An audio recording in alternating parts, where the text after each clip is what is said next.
I do not know about you, but for me, the more I want something, the more I procrastinate. Every time I want to start something new, when I started working out, when I started eating healthy, when I started my business, it's like I want something for myself, but I keep doing the opposite of what I want. I'm literally that person who keeps saying I need more time, yet I also keep procrastinating. Can you guys relate? Let me know in the comment section down below. Every time I set my mind to start doing something, working out, eating healthy, right now I'm doing that really well because I've been doing it for over 5 years now, but every time I start something, there's this resistance that comes. It's like I feel uncomfortable, and that's normal because my body is not used to it, and probably your body is not used to the habits that you are trying to adopt, or the things that you're trying to do for yourself. You want to lose weight, but you keep having that last cookie, and you keep convincing yourself that you're going to start tomorrow. Every day is like you're going to start tomorrow. It doesn't necessarily have to be weight loss, but you want to do something and you keep putting it off until the next day, and every day you keep saying I'm going to do it tomorrow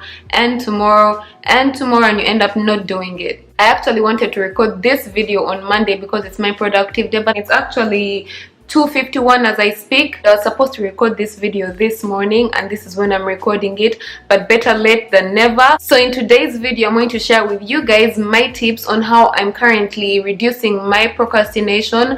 I'm saying reducing because it hasn't stopped. I'm still on the journey to stopping, but like everything, it's work in progress. So I hope you find this video helpful. Let's get started. Hi everybody, Sheila here, and welcome back to the Level Up Diaries. So I've been meaning to record this procrastination video, which I haven't. I think you can hear my fan. I'm sorry for the background noise. Now I think it's time up for me. Like, I can't procrastinate any longer. I woke up at 7 a.m. It's currently 9 and I have a meeting at 9:30. That means I can put in a workout until the meeting. So I'm going to do the meeting in bed and then start my day. We need a piece of wood, so I have to stop. No problem, don't worry about it. Well, as you can tell, I decided to not have that meeting in bed. Alright, so I'm done with my meeting. It's 5 minutes to 10. I'm going to make my bed. After making my bed, I'm going to take a shower. Normally, I work out. I don't know if I'm going to work out today, but at this time, I feel like time has already gone and I'm losing time. I have a lot of stuff to do. That is why I'm saying I don't know if I'll work out, but you have to keep in mind that I'm a very active person. In order for me to go to work, I'm going to walk to work and I'm going to walk back from work. So that is my workout for the day. I'm the kind of person that if I'm dealing with something, I really need to understand what it is and what's causing it in relation to me and not anyone else around me, because everyone is different. So what is procrastination anyway? Procrastination is basically failure of executive function, and it can happen in so many ways. For example, let's say you want to start working out. You might be the kind of person that you're going to get yourself ready, you're going to get your gym clothes, you're going to set a time, get a trainer if you have to, all that stuff, and just get your mind ready. But then when it comes time to actually getting to the gym, you have trouble getting to the gym. Then you're probably the kind of person who just has trouble even getting yourself together, putting that first step in of planning how you're going to the gym. So it could take so many forms, which brings me to the next question. So why do we procrastinate? There are so many reasons why we procrastinate. I'm going to focus on some of them that apply to me, and if they apply to you, please don't forget to give this video a thumbs up. By the way, if you're finding it helpful as we go, share it with your friends because it supports my channel and it tells the YouTube algorithm that this video was helpful. Thank you in advance. One reason why we procrastinate is because our brains don't want to do something and they feel like they're being forced to do something. All these things, by the way, are caused by you in your mind. The brain does what you make it do, and if you tell your brain that putting in a workout is very difficult, what's going to happen? The workout is going to be difficult. Some people are lucky because they do work well under pressure, but in the long term that stuff causes heart disease and high blood pressure, which I wouldn't want for myself. But all these negative emotions that come into your mind when you decide to do certain things, for example, if you want to start a business, you want to start eating healthy, you want to go to the gym, you want to create content, you want to do all these things, but the moment you decide to actually put in the work, what happens is that you start feeling fear and you're like, oh my god, I'm scared to do this. What are people going to think? You start feeling doubt. You start feeling like it's very difficult, which is the resistance I was talking about at the beginning. It's like I want to do something, but my mind keeps resisting it. And then the next question, of course, was that why does my mind keep resisting these things? Sometimes you hear me saying, oh my god, I lack motivation, and this happens to so many people. But what is motivation? Motivation is simply the willingness to do work. You have to understand one thing about the brain. The brain was meant for survival. If you have food on your table, a place to stay, you're healthy, your brain is just going to be very comfortable and it doesn't want to leave that place. Meaning if you have a job and it's giving you some kind of money that's sustaining you, you don't feel the need to work harder, to put in the work elsewhere. I mean, you might want to, but just because you're comfortable, your brain is going to want to keep you there. And that actually explains why a lot of people are last minute people, because you're comfortable until it's last minute when you actually need this thing, like for example work deadline. That is when you are going to put in the work because your life actually depends on it. If you have a deadline at work and that's the money that you're getting paid to pay your rent and buy food, you're going to put in that work. If there's no need for you to put in the work, then you might as well postpone it till last minute. The brain is also wired to avoid negative emotions. So every time you feel some kind of negative emotion, like you want to work out but you feel like it's a lot of work, the brain is going to convince you to not do that work, and it does that by picking the next thing that is going to give you instant gratification.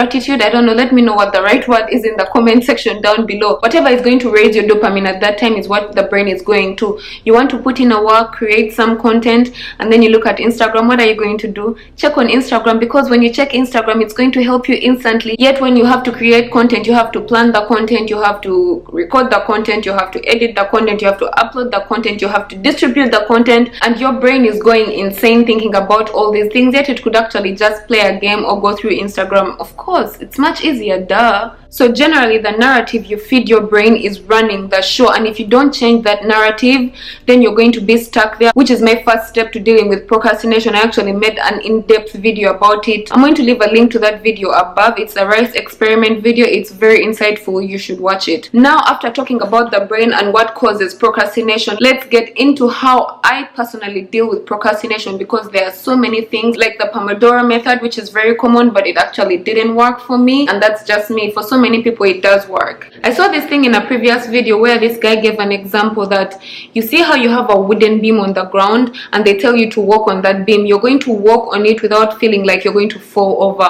However, when you put it on skyscrapers and they tell you to walk on that beam, you're not going to be able to walk on that beam. Yet it's kind of the same thing. What happens is that we build skyscrapers in our brains for certain incidents and instantly they become very difficult. One reason why we procrastinate is because we are not clear on what we want, and sometimes we think we want certain things and they are jumbled in our heads. There are so many, they are confusing us. You're thinking about, maybe if you're trying to lose weight, you're like, oh my god, how am I going to eat healthy? When am I going to the gym? I don't have clothes, I don't have this, I don't have that, blah blah blah. You're thinking about all these things and they overwhelm your mind, and in order for them to stop overwhelming you, you have to look at them as a third party. And my tip is going to be, write everything down. Take it out of your brain, look at it as a third party. You guys have noticed that I've been journaling a lot lately. I share my journey a lot with you guys on Instagram, which, by the way, if you're not following me, what are you guys waiting for? I actually did also make a video on journaling. I'm going to leave a link to it above. Check it out if you want to.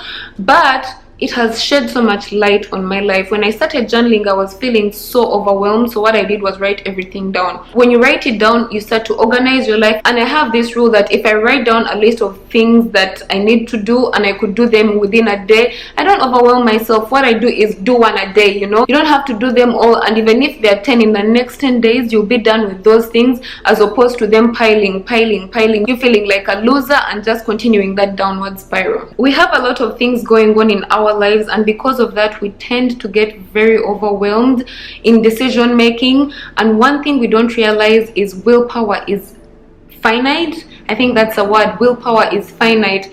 This simply means that your willpower runs out. You wake up in the morning and you have all these decisions to make. For example, you could either stay in bed or put in a workout, or you either choose a healthy breakfast or an unhealthy breakfast. But while making these decisions, your willpower is running out. So that being said, you have to prioritize. Now that you know the things that you've been procrastinating, you wrote them down, you know where you need to be putting the work. And also, just because you've been procrastinating, that doesn't mean that you haven't been doing other things, by the way. You get other things done, but You know that these things that you're procrastinating are difficult. So what do you do if you know that they're difficult?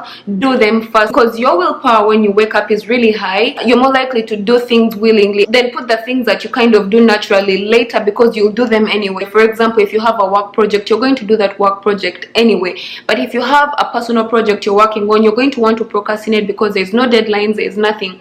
Another tip, give yourself personal deadlines. The next tip I have for you is check in with your mental state. You guys, we forget to check in with our mental state. Some days I'm 80%, some days I'm 2%, and it's okay. It's very important to always edit your schedule. Do you guys say schedule or schedule? It is very important to audit your energy, your work schedule, and just readjust it to what works for you. You don't have to do the same thing every day, and we tend to think that when we wake up and we plan to do something the next day, we should do it the same exact way. No, you don't have to. This is another rule I live by. Do not trust yourself.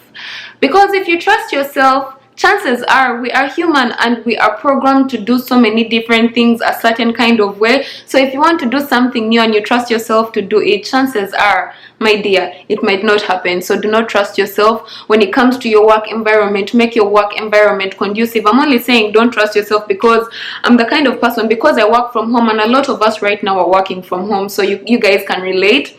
I get my laptop and decide that I'm going to work in bed. I wake up early in the morning, I'm like, oh, I'm not going to work out, let me just get my laptop and work in bed. What? I know not to trust myself, to listen to that little voice that's always convincing me to do certain things that I shouldn't be doing. So these days I don't trust myself. Even when it comes to my work environment, I clean up my work environment, which is also another tip.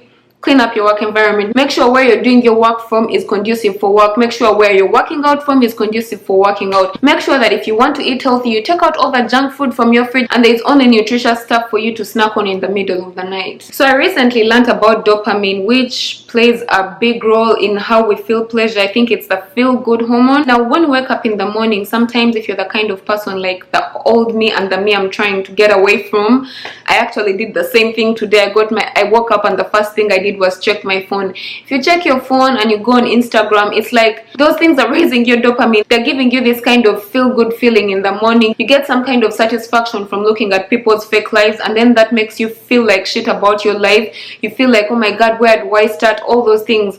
So one important thing to do is always start your day with things that raise your dopamine, but naturally, and that is working out for me. Every time I work out, it's like my day has started off and you cannot stop me. That's how it is. That is why if you watched my previous video where I shared with you guys my morning routine, you know one of the things that I have to do every day is working out. Another thing that raises dopamine is food.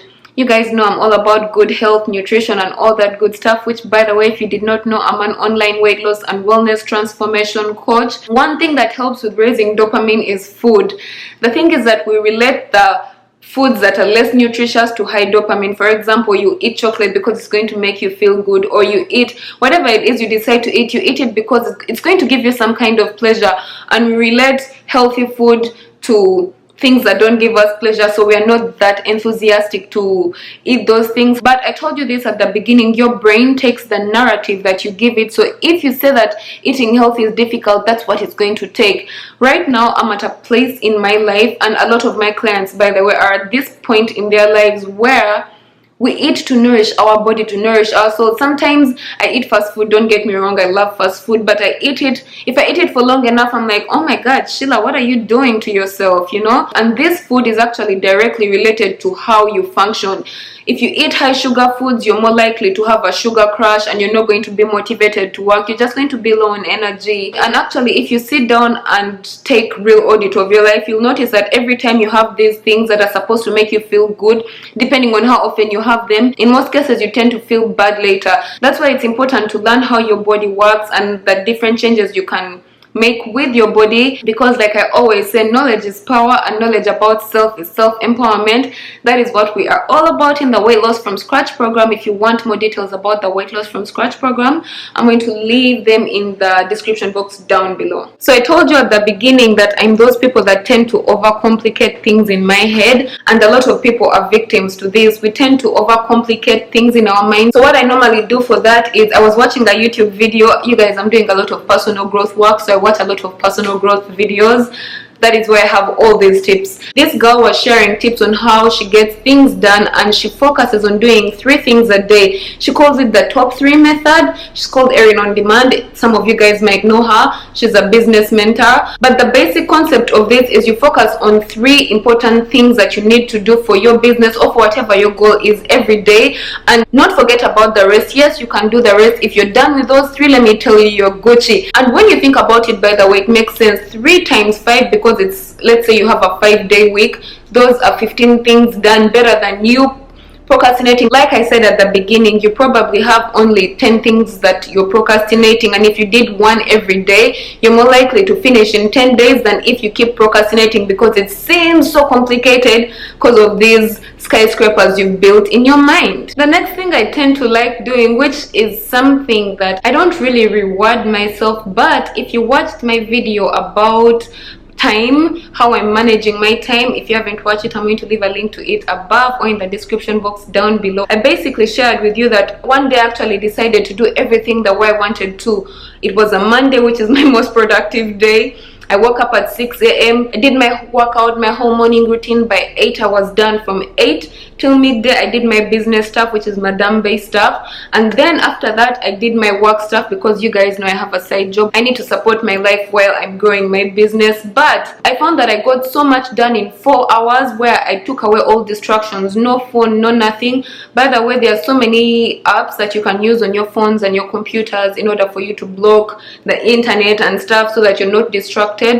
I'll link some videos that you can go watch in the description box down below. Normally what I do, and I know this is so wrong, I have so many tabs open. I would be working on an Excel sheet and then I'm editing a video at the same time watching YouTube, and that is not right. So what I decided to do that day is do everything that I had to do. By 3 p.m. that day I was done with everything. I'm like, oh my god, what do I need to do? And I actually don't have to do anything, unless of course I want to do extra work. I always have something to do, but the important stuff was done. Later that day I went home and I was watching Netflix. You guys, it felt so good to know that, oh, I'm not watching Netflix while thinking about editing a video, because I had finished editing that video. So we do have time, we just procrastinate and not use it wisely, basically. And I explain all that in that time video, so go watch it. You know what, I don't know why I didn't start with this one, but it's the most important one. Learn yourself, learn how you self-sabotage, learn every time you start telling yourself negative things, because emotions are energy in motion. When you start that negative thought, it's not going to go away, and those are the negative thoughts that actually cause you to procrastinate. So technically, one of the things that you're supposed to do is make sure that you are always controlling your emotional state, because your emotional state controls your mind and it controls what you do. I've actually been doing so much work on myself, managing my internal thoughts, and you will be surprised how many times you'll catch yourself telling yourself you're stupid, you're not good enough, or just giving yourself these lame excuses that are not really your excuses, but because you've heard it so many times, you've started to believe it, you know. So basically, just never trust that inner voice that's talking to you and telling you that you can't do it, because you can't do it. Okay, for the longest time I honestly did wonder what was wrong with me. Why do I keep procrastinating? Like, I always want to do these things, but I just never get them done. Why does that happen to you, Sheila? And I really had to go in depth and understand why. Therefore, you can watch as many videos about procrastination and how you can overcome it, but as long as you do not go in depth about procrastination in relation to you and learn how your habits work, it's going to be one of those things whereby it's a roller coaster ride. You're up, you're down, you're up, you're down, you're up, you're down. Right now, it's not like I do not procrastinate, I still do, but there are certain rules I live by, like the 2-minute rule. If, for example, if I don't want to work out, I tell myself, Sheila, just go and work out for 2 minutes. What happens when you work out for 2 minutes? You'll be like, oh my god, it's just 2 minutes. After 2 minutes, you'll be like, okay, 5 minutes, you're like, okay, I'm getting. You just start to get the groove, and before you know it, you're done. Like I told you, you're building all these skyscrapers in your mind. Pablo Picasso said, only put off until tomorrow what you are willing to die having left undone. So if you died today, would you be happy that you didn't do what you didn't do? You also have to admit that every time you say you are going to do something and you don't get it done, you kind of feel disappointed in yourself, and that disappointment leads to this whole self-hate. Like basically, you make yourself feel bad, and when you make yourself feel bad, sometimes you look for the nearest thing for instant gratification. And in most cases, these things are like eating, and when you eat, you don't reach out for the healthiest food. You convince your mind that what you're going to eat is going to make you feel good, but after eating it, it makes you feel like shit, and then this spiral just continues. And by the way, all these things are connected. The way you eat, the way you work out, the way you work, don't think that they're all individual things on their own. No, when you procrastinate one thing, it kind of affects another thing and another thing and another thing in your life. And that's why you tend to find that we get very overwhelmed with stuff, because everything is a mess. That's why you notice that sometimes when you're procrastinating, even your house is disorganized. So you have to start by getting your stuff organized, because when you organize your space, you organize your mind, and you just start organizing things one by one. All in all, procrastination is something that a lot of people struggle with, and it really affects our growth because we tend to work against our better judgment. And the reason I found out why we do this is that we tend to think of ourselves in the present. As much as we think about our futures, we do not think of ourselves in the future. That is why you find that a lot of successful people practice things like meditation, because during this time you are mindfully resting your mind to imagine yourself in the future. Actually, if you watch my morning routine video, one of the things you have seen in that video is that I'm trying to practice my meditation, because it just reminds me to project my life and see where I want to be, how I can do things different. This is what happens every time you wake up. When you wake up, you get your phone. Of course, when you get your phone, did you even give your brain time to process what's going on? No, you're starting it with stress of seeing what's going on in the world, stressing about what happened yesterday, stressing about so many things, stressing about what's happening now, what's going to happen today, and not getting time to project about how you see yourself in the future. So we tend to procrastinate. I hope you found this video helpful, and if you did, of course, don't forget to give it a thumbs up, because it really supports my channel. Also, don't forget to hit that subscribe button and the notification bell right next to it to be notified when I upload a new video. As always, do not forget to stay motivated, be patient, trust the process, and spread the love. I will see you in the next one. Bye.